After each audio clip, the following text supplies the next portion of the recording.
오늘은 여러분과 아기 예수님이 나에게 찾아오신 의미에 대해서 같이 말씀을 나누고자 합니다. 첫 부임 설교를 크리스마스 주일에 할 수 있어서 저에겐 정말 뜻깊은 것 같습니다. 제가 정말 좋아하는 시가 하나 있는데요. 정현종 시인의 방문객이라는 시입니다. 제가 한번 읽어보겠습니다. 사람이 온다는 건 실은 어마어마한 일이다. 그는 그의 과거와 현재와 그리고 미래와 함께 오기 때문이다. 한 사람의 일생이 오기 때문이다. 여러분, 정말 오늘은 특별한 날인데요. 저에겐요. 여러분들이 제 마음에 들어오신 날이기 때문입니다. 앞으로 목자의 심정으로 여러분들의 과거와 현재와 미래를 또 여러분의 일생 속으로 정말 들어갈 수 있기를 바라며 정말 떨리는 마음으로 이 자리에 설레는 마음으로 섰습니다. 여러분도 그러시죠? 네. 최근에 어떤 분과 이야기를 나눴습니다. 매년 성탄절 때마다 늘 궁금한 게 있다고 하더라고요.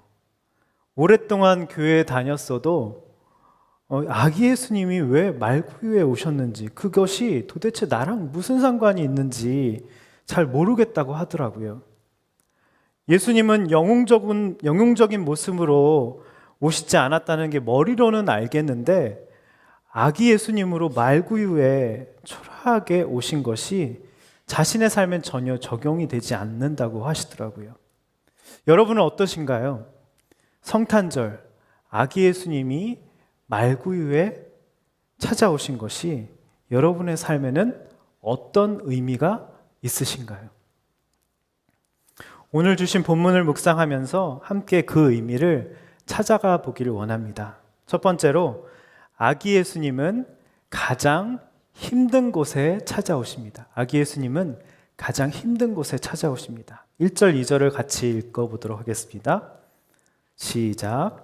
그 무렵 아우구스투스 황제가 칙령을 내려 전 로마 통치 지역은 호적을 등록을 하게 됐습니다. 이것은 구레뇨가 시리아의 총독으로 있을 때 실시된 첫 번째 호적 등록이었습니다. 여러분, 아우구스투스가 누구죠? 로마 초대 황제입니다. 평민 출신이었어요. 줄리어스 시저의 양자로 후계자가 돼서 정치적 입지가 굉장히 약했습니다. 그러니 처음 한 일이 세금을 늘리는 정책이었어요. 왜요? 권력 기반을 다지기 위해서입니다. 그래서 로마가 지배하는 모든 곳의 백성들에게 호적을 등록하게 했습니다. 칙령을 내린 것이죠. 근데 왜 누가는 이런 정치적 이슈를 누가복음 2장에 아기 예수 탄생 이야기 바로 앞에 이렇게 기록한 것일까요? 여러분, 그런 거 한번 생각해 보셨어요? 여러분, 누가는 의사죠. 냉철한 지성과 세심함이 있었던 사람입니다. 뭔가 의도가 있었을 거예요. 여러분, 그 의도가 무엇이었을까요? 3절, 5절을 한번 읽어보도록 하겠습니다. 다 같이 읽어보겠습니다. 3절. 그래서 모든 사람은 호적을 등록하기 위해 각각 자기 고향으로 갔습니다. 요셉도 갈릴리 나사렛 마을을 떠나 다윗의 마을인 유대 땅 베들레헴으로 올라갔습니다. 요셉은 다윗 가문의 직계 혈통이었기 때문입니다. 그는 약혼한 마리아와 함께 호적을 등록하러 그곳에 갔습니다. 그때 마리아는 임신 중이었습니다. 여러분, 황제가 내린 칙령 때문에 요셉과 마리아는 만삭의 몸이었음에도 어쩔 수 없이 호적을 등록하러 고향에 가게 된 상황입니다. 제가 찾아보니까 나사렛에서부터 베들레헴까지는 거리는 160km 정도 되더라고요. 한 5일 정도, 걸어서 5일 정도 걸리는데 정말 험난한 산지길이었습니다. 지금 마리아가 만삭이죠. 여러분 생각해 보세요. 마리아가 만삭이잖아요.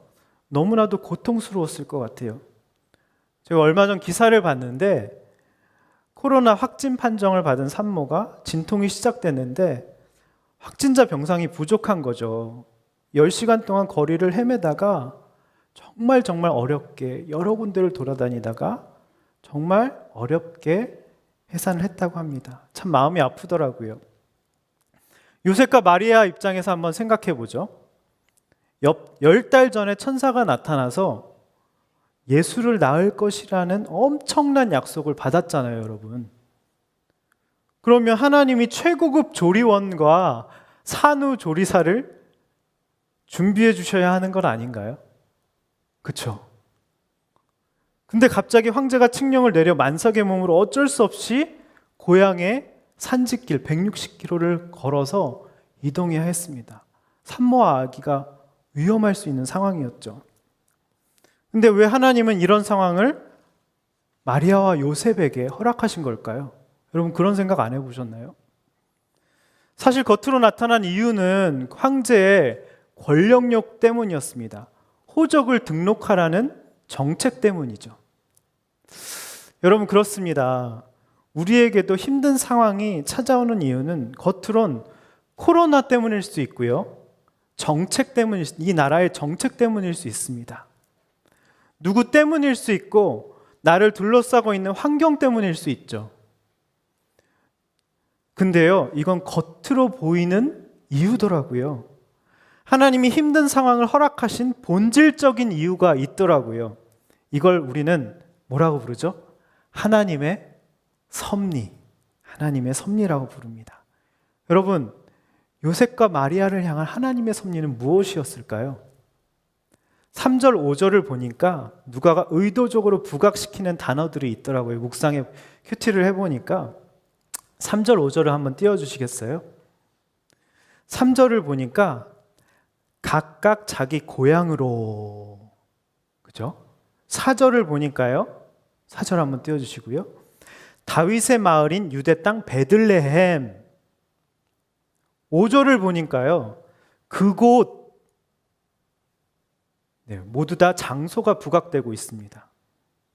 지금 누가의 의도는 정말 누가는 의도적으로 지금 요셉이 바로 다윗 가문의 직계 혈통이고 요셉의 고향이 다윗의 마을인 유대 땅 베들레헴이고 그래서 호적을 등록하러 간 그곳 베들레헴에 갔다는 걸 반복하면서 엄청 강조하고 있다는 걸 알 수가 있어요. 여러분 왜일까요? 왜 이렇게 강조하는 것일까요? 미가서 5장 2절을 찾아보니까 그 이유가 나와 있더라고요. 한번 읽어보겠습니다. 다 같이 읽어보겠습니다. 시작. 그러나 너 베들레헴 에브라다야, 비록 네가 유다 족속들 중에 아주 작지만 이스라엘을 다스릴 사람이 너로부터 나올 것이다. 여기 뭐라고 나오죠?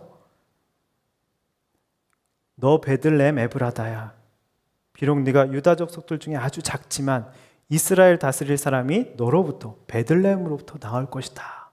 분명히 구약에 예언이 되어 있습니다.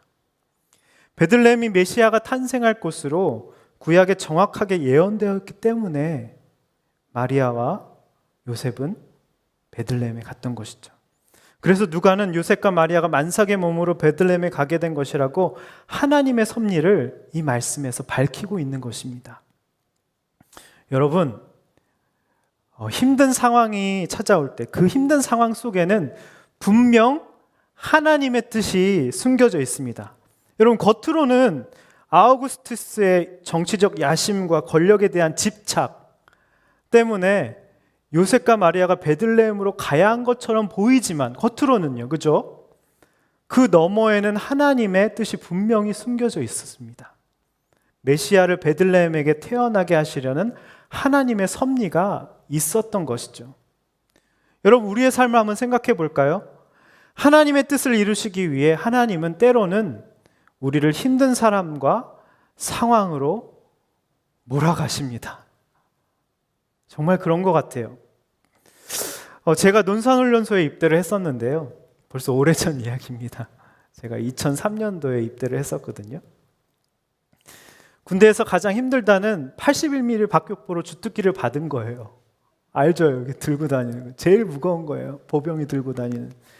훈련소 교회를 갔는데 연무대 교회라고 있어요. 군목 목사님 설교가 아직도 기억이 나요. 여러분, 사람 낚는 어부가 되려면 여러분 깊은 곳에 그물을 던져야 됩니다. 그 말씀이 제게 꽂힌 거예요. 그래서 엄청 감동돼서 설교에 하지 말아야 할 기도를 하고 말았습니다. 뭐라고 기도했을까요? 하나님, 저를 가장 깊은 곳으로 보내주시옵소서. 네, 이렇게 기도를 했어요. 근데 이 기도가 정말 신실하게, 하나님 이런 기도는 정말 신실하게 응답을 해주십니다. 논산에서 칙칙폭폭 기차를 며칠을 끝없이 달리는 거예요. 춘천, 원주 갔다가 강원도 깊숙하게 기차 가는 거예요. 또 군용차를 타고 또 산 깊숙이 들어가는 거예요. 그래서 도착한 곳은 강원도 가장 깊숙한 깎아지르는 절벽 위에 초소 앞이었습니다. 정말 눈물이 나더라고요. 근데 더 암담한 것은 그 초소가 구타로 가장 악명 높은 초소였습니다. 근데 전 그곳에 갔어야만 했어요. 하나님의 섭리가 있었더라고요. 알고 보니까. 박격구 보직을 받았어야만 이 초소에 올 수 있었고요. 이 초소에 왔었어야만 제 선임 군종병을 만날 수 있었고요. 그분의 추천으로 제가 연대 군종병에 뽑힐 수 있게 되었습니다. 정말 깊은 곳으로 보내달라는 그 기도가 신실하게 응답된 거였습니다. 정말 하나님이 사람 낚는 업으로 정말 그렇게 될 거라고 약속해 주신 것처럼 정말 깊은 곳에서 힘든 장병들에게 예수님을 마음껏 전하며 열매를 보게 해주셨는데요. 참 감사했습니다. 그것이 저의 말씀을 이루는 곳 베들레헴이 되게 해주신 것이죠. 여러분, 힘든 상황으로 나를 몰아가시는 데는 분명 하나님의 뜻이 숨겨져 있습니다. 그곳에 순종해서 갈 때 그것을 나의 베들레헴으로 삼아주시고 아기 예수님이 나에게 찾아오시는 정말 소중한 장소가 되게 해주신다는 것이죠. 사실 이 본문에서 하나님이 정말 말씀하고 싶으셨던 것은 이것입니다. 이 세상을 아우구스투스 황제가 지배하는 것 같이 보이니? 돈과 권력이 이 세상을 움직이는 것 같이 보이니? 아니란다. 나의 구원 역사는 마리아 요셉처럼 하나님의 약속을 믿고 묵묵히 주어진 환경에 순종하면서 그 160km 되는 거리를 정말 해산의 그죠? 막다리였잖아요. 너무 위험한 그 길을 순종하면서 걸어가는 정말 평범한 사람을 통해서 이루어진단다. 이렇게 말씀하시는 거예요. 여러분, 우리 인생에도 강압적으로 호적을 등록하라는 사람이 얼마나 많은지 모릅니다. 여러분, 직장이 그렇잖아요. 그죠? 가정도 그렇고 힘든 상사, 인간관계, 어쩔 수 없이 따라야 하는 환경. 근데 거기서 여러분 뛰쳐나오면 될까요? 안 될까요? 뛰쳐나오고 싶죠, 여러분. 근데 그러면 안 돼요. 왜냐하면 내 인생에 그러면 아기 예수님이 오시는 걸 그 길이 막히게 된다는 것이죠. 근데 힘든 환경에 순종하면 그 환경에 정확하게 아기 예수님이 찾아오십니다. 그 환경을 말씀을 이루시는 사건으로 사용하시고요.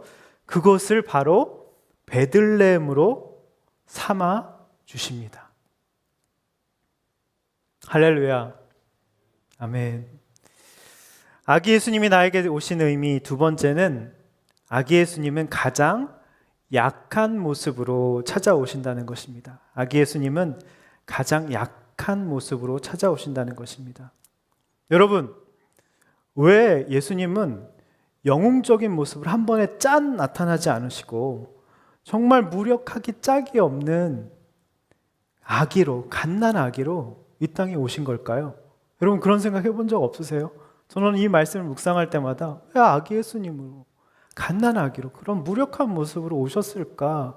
그런 생각 참 많이 했었거든요. 왜 그러신 걸까요? 7절과 12절을 한번 각각 읽어보도록 하겠습니다. 7절입니다. 다 같이 읽어보겠습니다. 시작. 마리아는 첫 아들을 낳고는 아기를 천으로 싸서 구유에 눕혔습니다. 12절. 다시 읽겠습니다. 여관에는 그들이 들어갈 빈방이 없었기 때문입니다. 12절을 같이 읽겠습니다. 너희가 천에 쌓여 구유에 누워있는 아기를 볼 것인데 그것이 너희에게 표적이 될 것이다. 여러분, 7절과 12절 모두 구유에 누워있는 아기를 굉장히 강조하고 있더라고요. 말씀에. 그것이 너희에게 표적이 될 거라고 말씀하고 있습니다. 근데 왜 성경은 예수님이 가장 약한 갓난아기로 이 땅에 오신 것이 표적이 된다고 하셨을까요? 분명 이유가 있다는 것이죠. 갓난아기로 온 것이 표적이 될 거라고 말씀하시지 않으셨습니까? 제가 중3과 중1 된 딸이 있는데요. 놀라셨죠? 26세 결혼, 연상의 여인, 2살 연상의 여인과 결혼해서요. 지금 결혼 17년 차입니다. 놀라셨나요? 네. 애들이 갓난아기였을 때를 한번 생각해 봤어요. 잘 생각이 안 나는데 더듬어서 이제 오래전이니까요. 정말 24시간 옆에 붙어 있었어야만 했습니다. 한시도 눈을 떼면 안 돼요. 여러분, 갓난아기는 어떤 존재인가요? 갓난아기는 어떤 존재인가요? 갓난아기는 그 존재 자체가 타인을 필요로 하는 존재입니다. 자신의 약함을 받아들여야 사는 존재이죠. 그렇지 않습니까? 예수님은 곧 하나님이셨는데 하늘 보좌를 버리시고 자기를 비워 사람들과 같이 되셨다고 성경은 말씀하고 있죠. 그런데 그것도 모자라 갓난아기의 모습, 알몸에 벌거벗은 모습으로 무력한 모습, 누군가의 도움이 필요한 모습으로 오신 거예요. 여러분, 왜 그러셨을까요? 영웅적인 모습으로 짠하고 나타나지 않으시고. 롬베르트 노벤의 내가 태어난 것은 이란 글을 제가 봤는데요. 너무 은혜를 받았습니다. 보면서 정말 눈물이 나더라고요.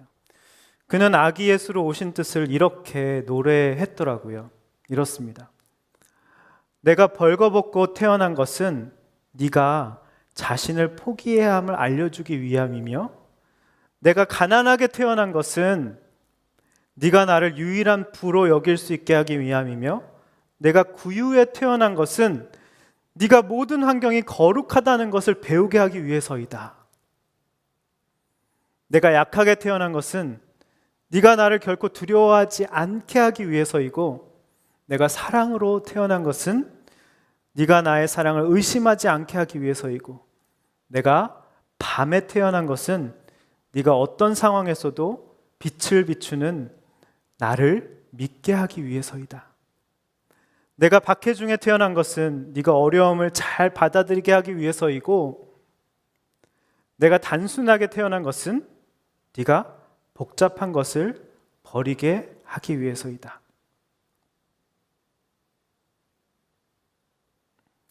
여러분, 벌거벗음, 가난, 구유, 약함에 이런 깊은 뜻이 있는 줄 저도 사실 미처 몰랐습니다.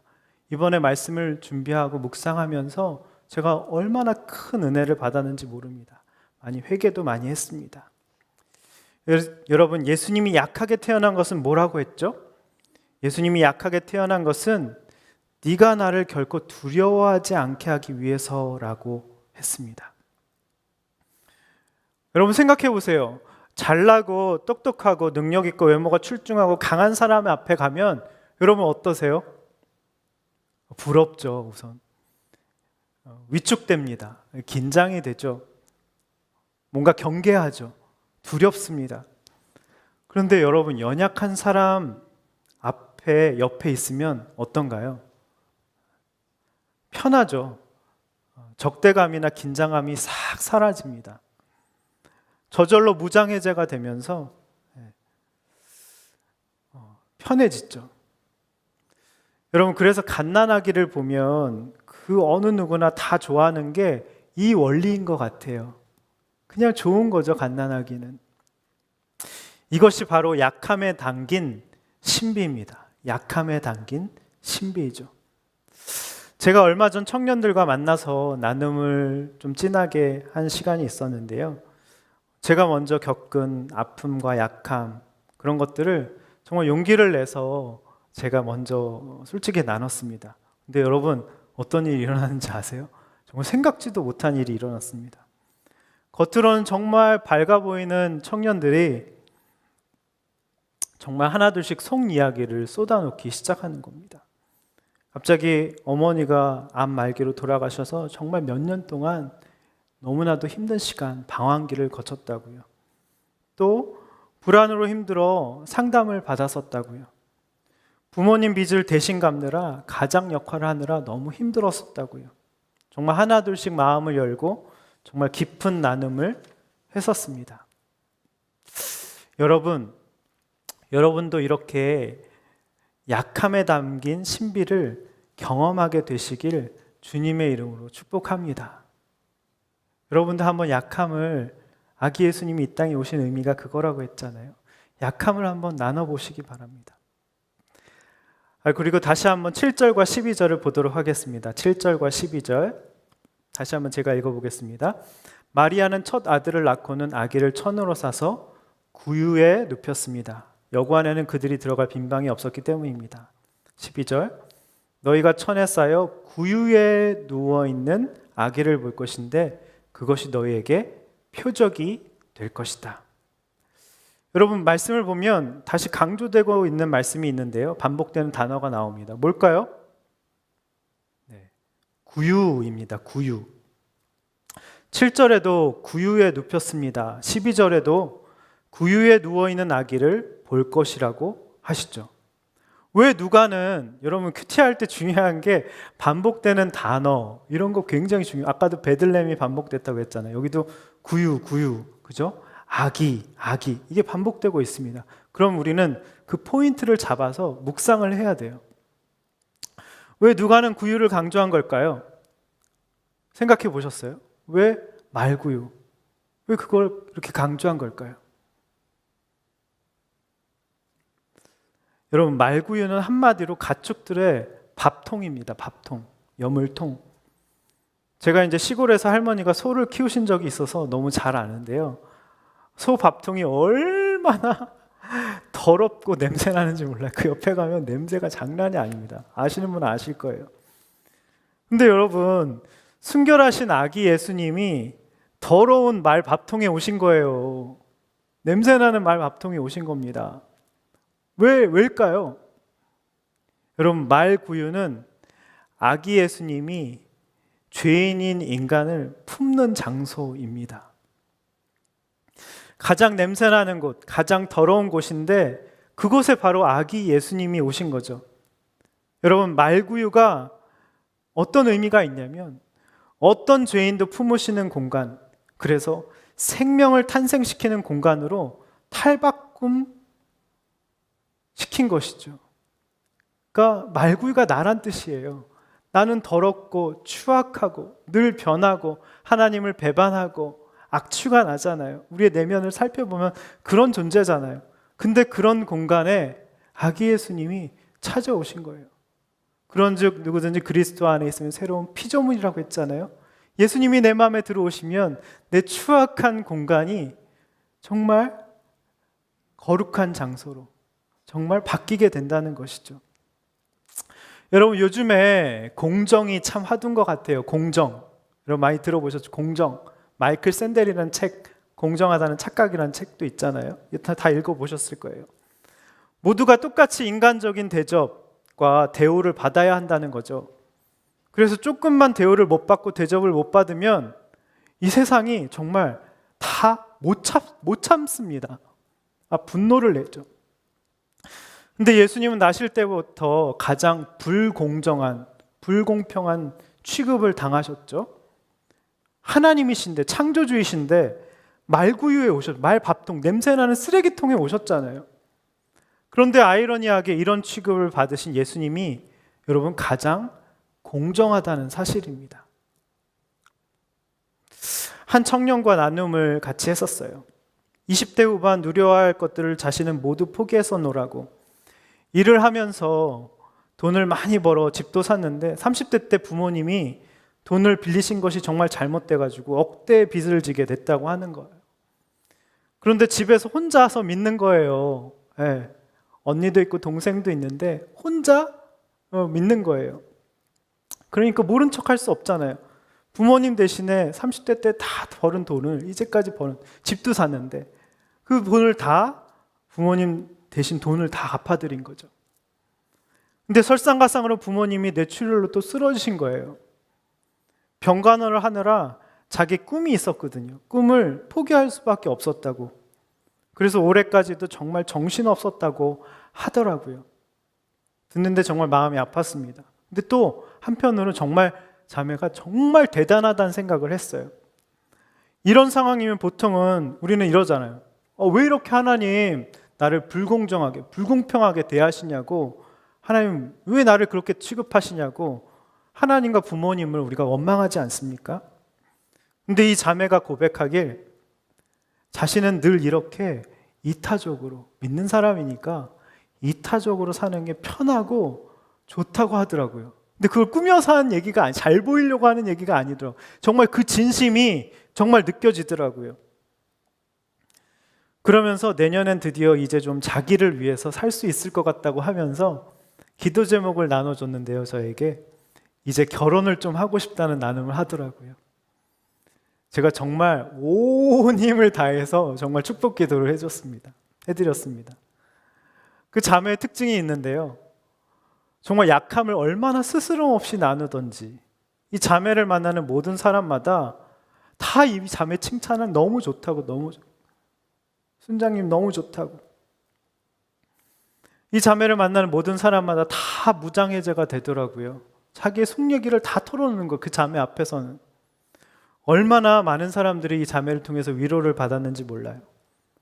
정말 어떤 사람도 말구유처럼 다 품는 정말 대단한 자매였습니다.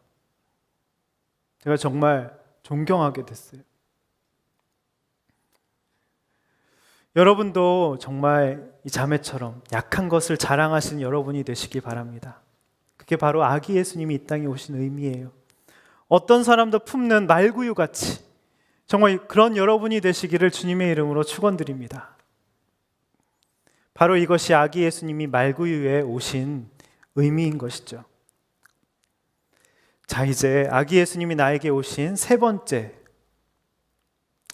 목자들이 아기 예수님을 알아봤다는 것입니다. 누가요? 그 많고 많은 사람 중에 누가요?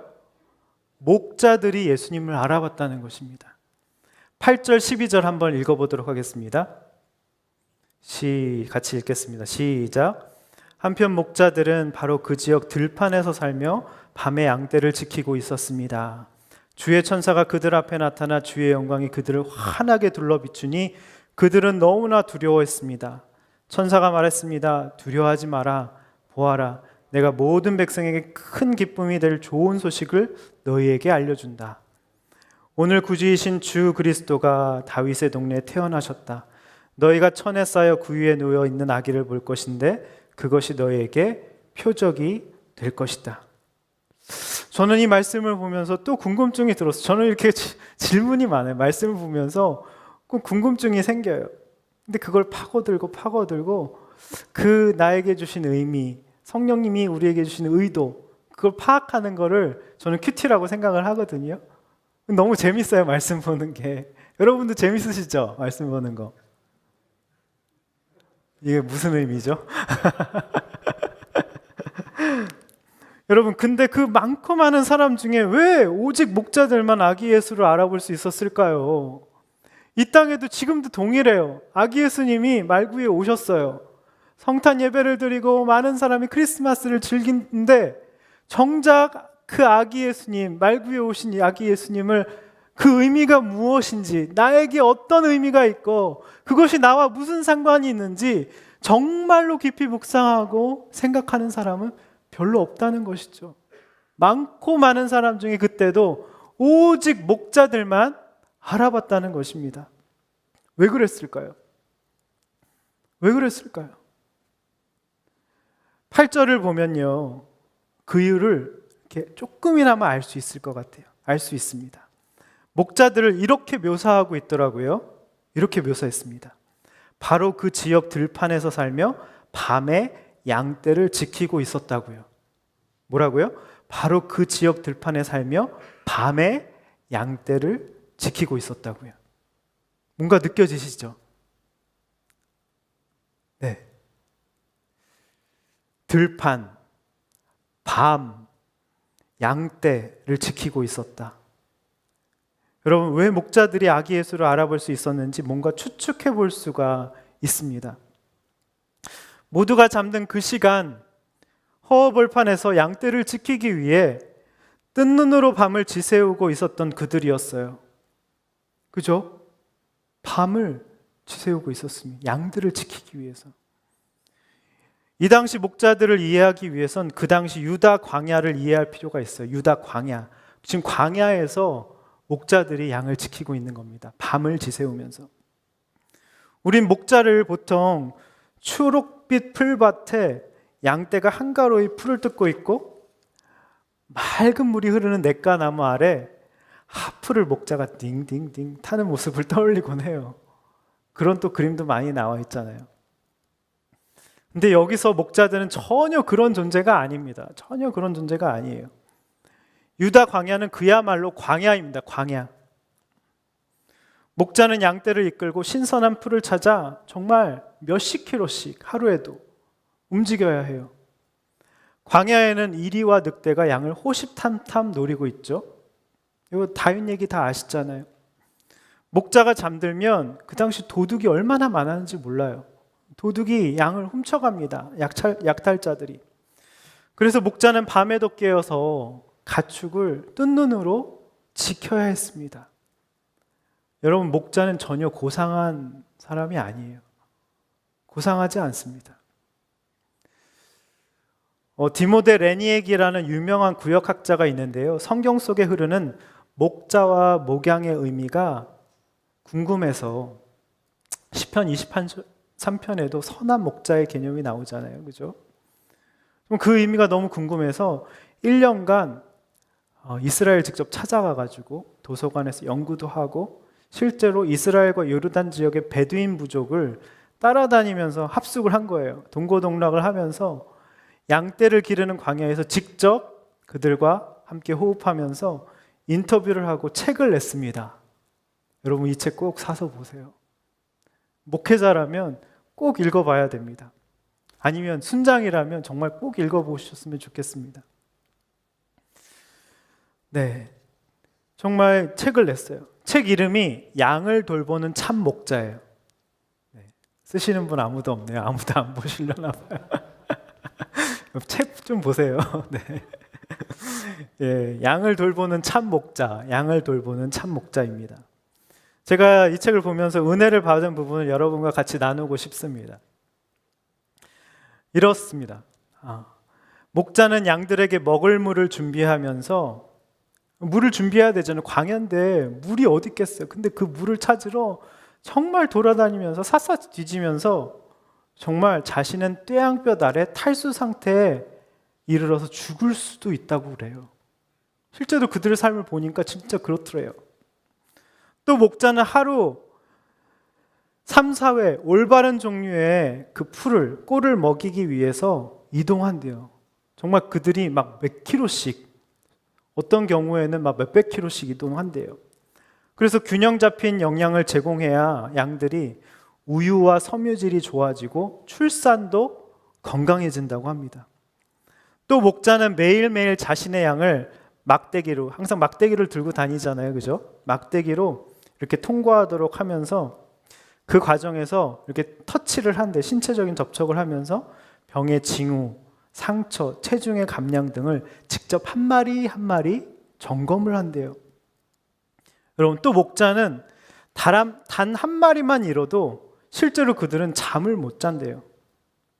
이를 찾기 위한 모든 노력을 다한다고 합니다. 그리고 목자는 반드시 양을 한 마리씩 한 마리씩 샌대요. 이렇게 한 마리씩 한 마리씩. 군중이 아닌 거죠. 한 마리씩. 그리고 각자의 이름을 다 지어준대요. 목자가 하나하나 이름을 부를 때 양들이 정확히 알아듣는다고 해요. 여러분, 유튜브에서 그런 영상 보신 적 있을 거예요. 이렇게 목자가 다른 사람이 아무리 양들을 불러도 전혀 미동도 없다가 목자가 우 하니까 양들이 그 목소리를 알아보고 갑자기 다 몰려오는 영상. 한번 찾아보세요.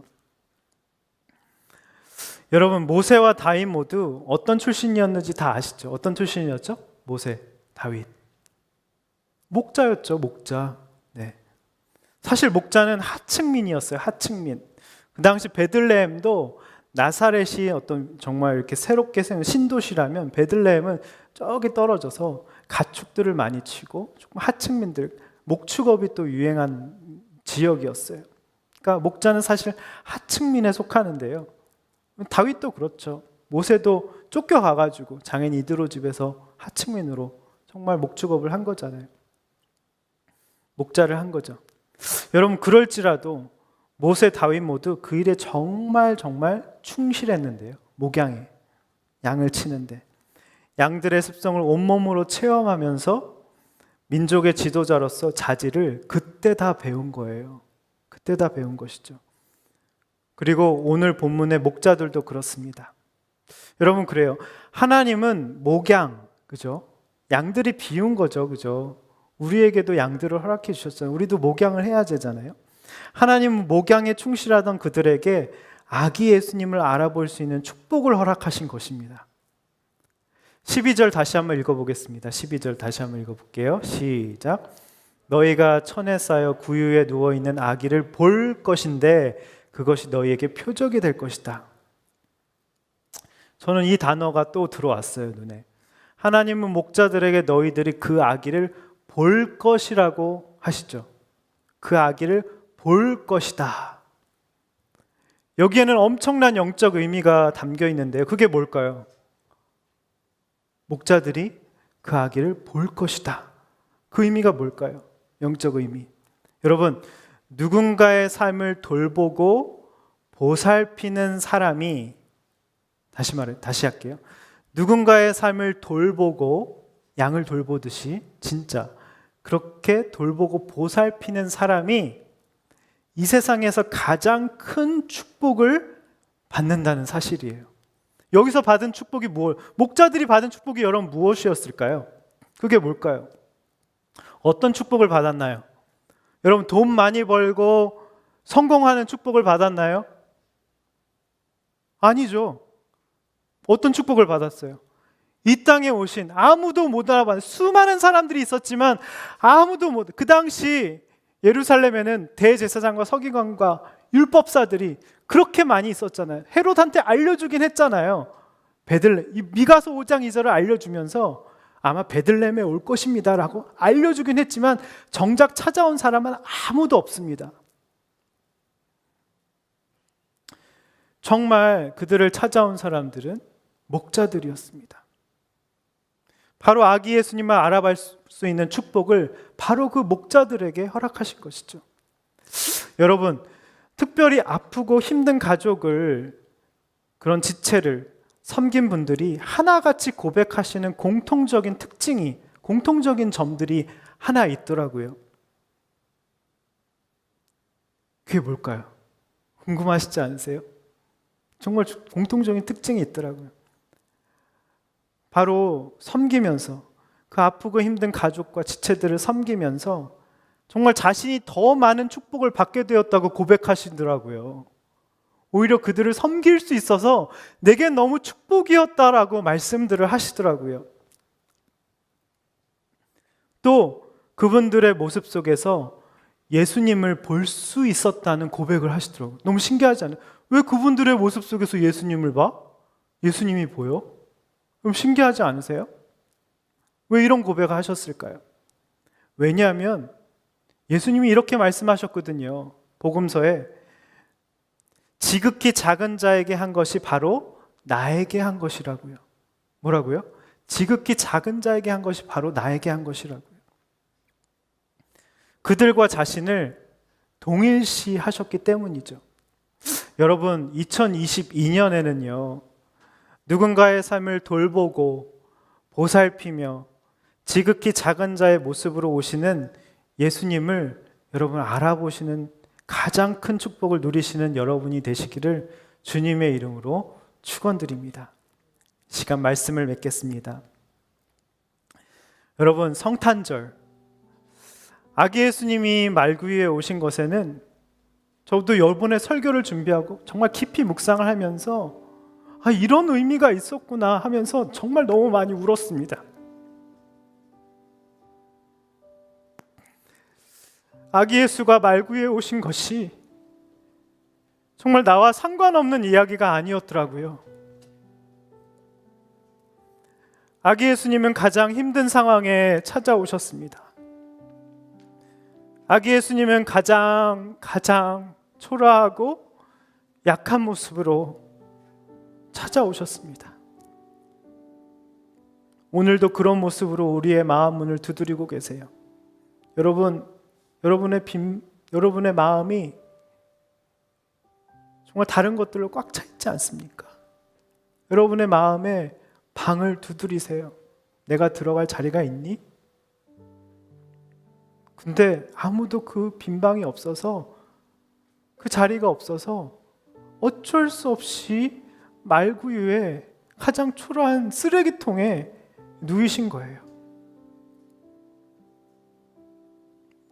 여러분, 목자들이 아기 예수님을 알아보았습니다. 목자들은 하층민이었어요. 정말 초라한 사람들이었어요.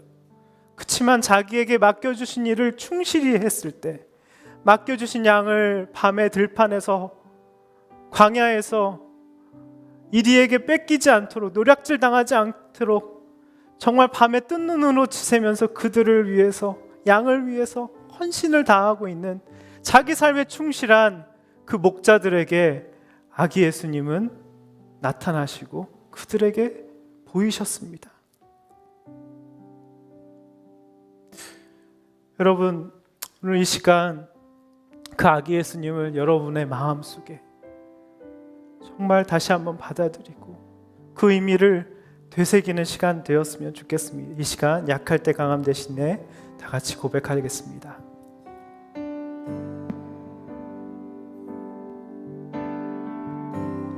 약할 때 강함 대신에, 약할 때 강함 대신에 나의 보배가 되신 주 나의 모든 것, 주 안에 있는 보물을 나는 포기할 수 없네.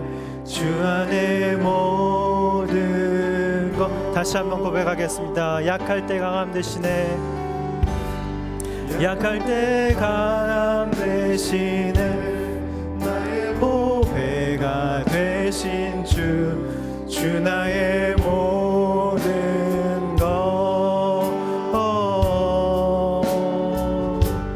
주 안에 있는 보물을 나는 포기할 수 없네. 주 나의 모든 것. 예수 어린 양, 예수 어린 양, 좀 귀한 이름, 예수 어린 양, 좀 귀한 이름, 예수 어린 양, 예수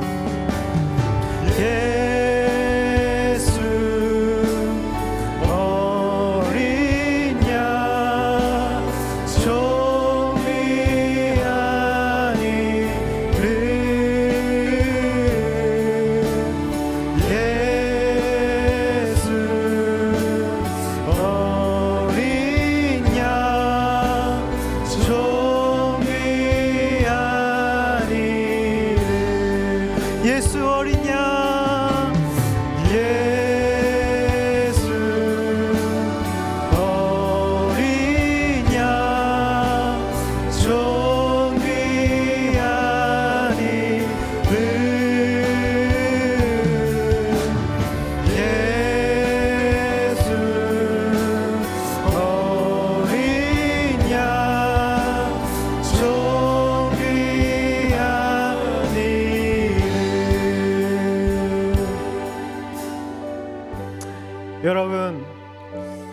여러분의 인생 가운데 강압적으로 호적을 등록하라는 사람이 있으신가요?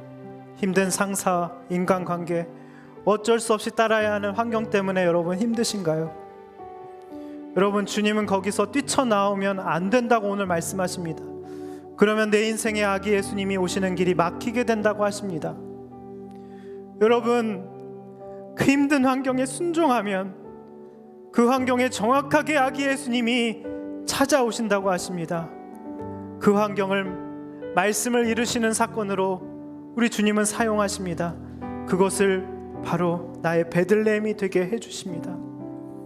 여러분, 예수님은 아기로 말구유에 오셨습니다. 주님은 이 시간 우리에게 약한 것을 자랑하는 사람이 되라고 하십니다. 우리에게 어떤 사람도 품는 사람이 되라고 하십니다. 말구유가 되라고 하십니다. 여러분, 주님은 누군가의 삶을 돌보고 보살피는 사람이 이 세상에서 가장 큰 축복을 받는다고 말씀하십니다. 바로 아기 예수를 알아볼 수 있는 축복을 받는다고 하십니다. 지극히 작은 자에게 한 것이 바로 나에게 한 것이라고 바로 말씀하고 계십니다. 특별히 이 시간 연약하고 부족하지만 특별히 2022년도 정말 순장으로 섬기는 거룩한 부르심에 그 목양의 귀한 사역에 목자들처럼 동참하게 해달라고 정말 이 시간 결단하는 기도도 같이 드리길 원합니다. 이 시간 이 모든 기도 제목으로 주님 앞에 기도하면서 나아가겠습니다. 기도하겠습니다.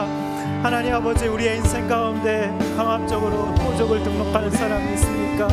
힘든 상사와 인간관계와 어쩔 수 없이 따라야 하는 환경 때문에 하나님 힘이 든 지체가 있습니까? 주님 위로하여 주시고 하나님 거기서 뛰쳐나오지 않을 수 있도록 주님 인도하여 주시옵소서. 그 환경에 순종할 수 있도록 주님 인도하여 주시옵소서. 그 환경을 말씀을 이루는 사건으로 사용해 주시옵소서. 그것을 베들레헴이 되게 하여 주시옵소서. 하나님, 그동안 하나님이 맡겨주신 양떼를 소홀히 하며 하나님 목양을 소홀히 했던 하나님, 주님 저를 불쌍히 여겨 주시옵소서. 하나님, 진정한 참 목자가 될 수 있도록 인도하여 주시옵소서. 하나님, 한 사람 한 사람의 이름을 불러주는 하나님, 그런 하나님 참 목자가 될 수 있도록 인도하여 주시옵소서. 하나님, 올바른 말씀을 먹이기 위해 최선의 말씀을 듣는 자기 삶으로 살아야 하는 그런 참된 목회자가 되게 하여 주시옵소서. 하나님, 매일매일 자신의 영을 맡기기를 동거하도록 하나님 간증 가지며 기도하는 참된 목자가 되게 하여 주시옵소서. 한 마리 잃어버린 양을 찾는 그런 참된 목자가 되게 하여 주시옵소서. 각자의 이름을 부르며 하나님, 양들이 정확하게 알아듣는 하나님 그런 참된 목자가 되게 하여 주시옵소서.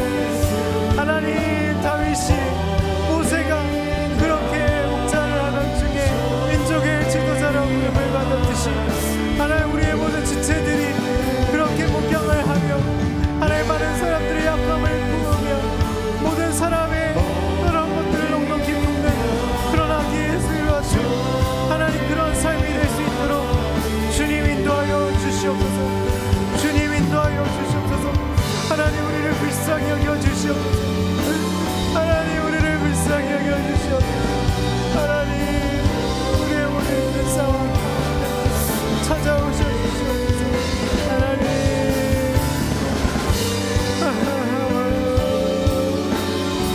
하나님, 우리를 돌아오지 않게 하여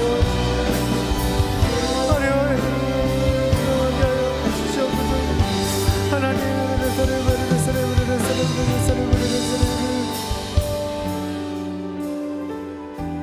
하나님, 우리가 인생을 살아가기가 참으로도 힘이 듭니다. 하나님, 힘든 상사와 인간관계와 어쩔 수 없이 따라하는 환경 때문에 우리가 너무나도 힘이 듭니다. 거기서 뛰쳐나오고 싶습니다.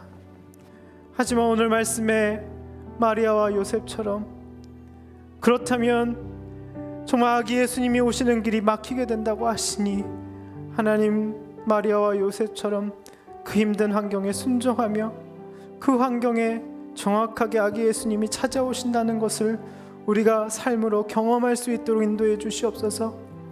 하나님, 우리의 모든 힘든 환경으로 인해서 정말 그곳이 베들레헴이 되게 해 주시옵소서. 말씀을 이루시는 사건으로 주님 사용하여 주시옵소서. 하나님, 아기 예수님이 오늘 말구유에 오셨다고 하십니다. 주님, 우리가 약한 것을 자랑하는 사람이 되게 하여 주시옵소서. 우리에게 말구유처럼 어떤 사람도 품는 그런 넉넉한 사람이 될 수 있도록 인도하여 주시옵소서. 누군가의 삶을 돌보고 보살피는 삶이 가장 축복되고 영광스러운 축복이라고 말씀해 주시니 감사합니다. 우리가 순장으로 리더십으로 섬기며 다른 지극히 작은 자들을 돌보며 순원들을 돌보며 하나님, 그 아기 예수님이 하나님 알아볼 수 있는, 정말 그 사람이 나에게 예수님 같은 존재였다고 고백할 수 있는 우리 모든 청년들이 될 수 있도록 인도하여 주시옵소서. 하나님, 특별히 이 목자의 삶을 묵상하면서 참 회개가 많이 되었습니다. 하나님, 정말 이 말씀처럼 정말 한 사람 한 사람의 이름을 부르며 하나님, 정말 좋은 말씀을 먹이기 위해 최선을 다하는 목회자가 될 수 있도록 주님, 저를 불쌍히 여겨 주시옵소서. 하나님, 양들에게 먹을 물을 준비하면서 자신은 뙤양볕 아래서 탈수 상태에 이를 수 있다고 하셨는데, 하나님, 그런 진실된 목자가 될 수 있도록 주님, 저를 불쌍히 여겨주시고 인도하여 주시옵소서. 우리 멘토님들과 우리 모든 리더십들과 여기 모인 청년들이 그런 목양의 삶에 충실히 할 때 하나님, 이 세상 어떤 것도 바꿀 수 없는 크나큰 축복을 받는 아기 예수님을 알아보고 하나님, 정말 경배할 수 있는 그런 가장 큰 축복을 주실 줄 믿사오니 우리의 삶을 축복하여 주시옵소서. 감사드리오며 예수님의 이름으로 기도드리옵나이다. 아멘.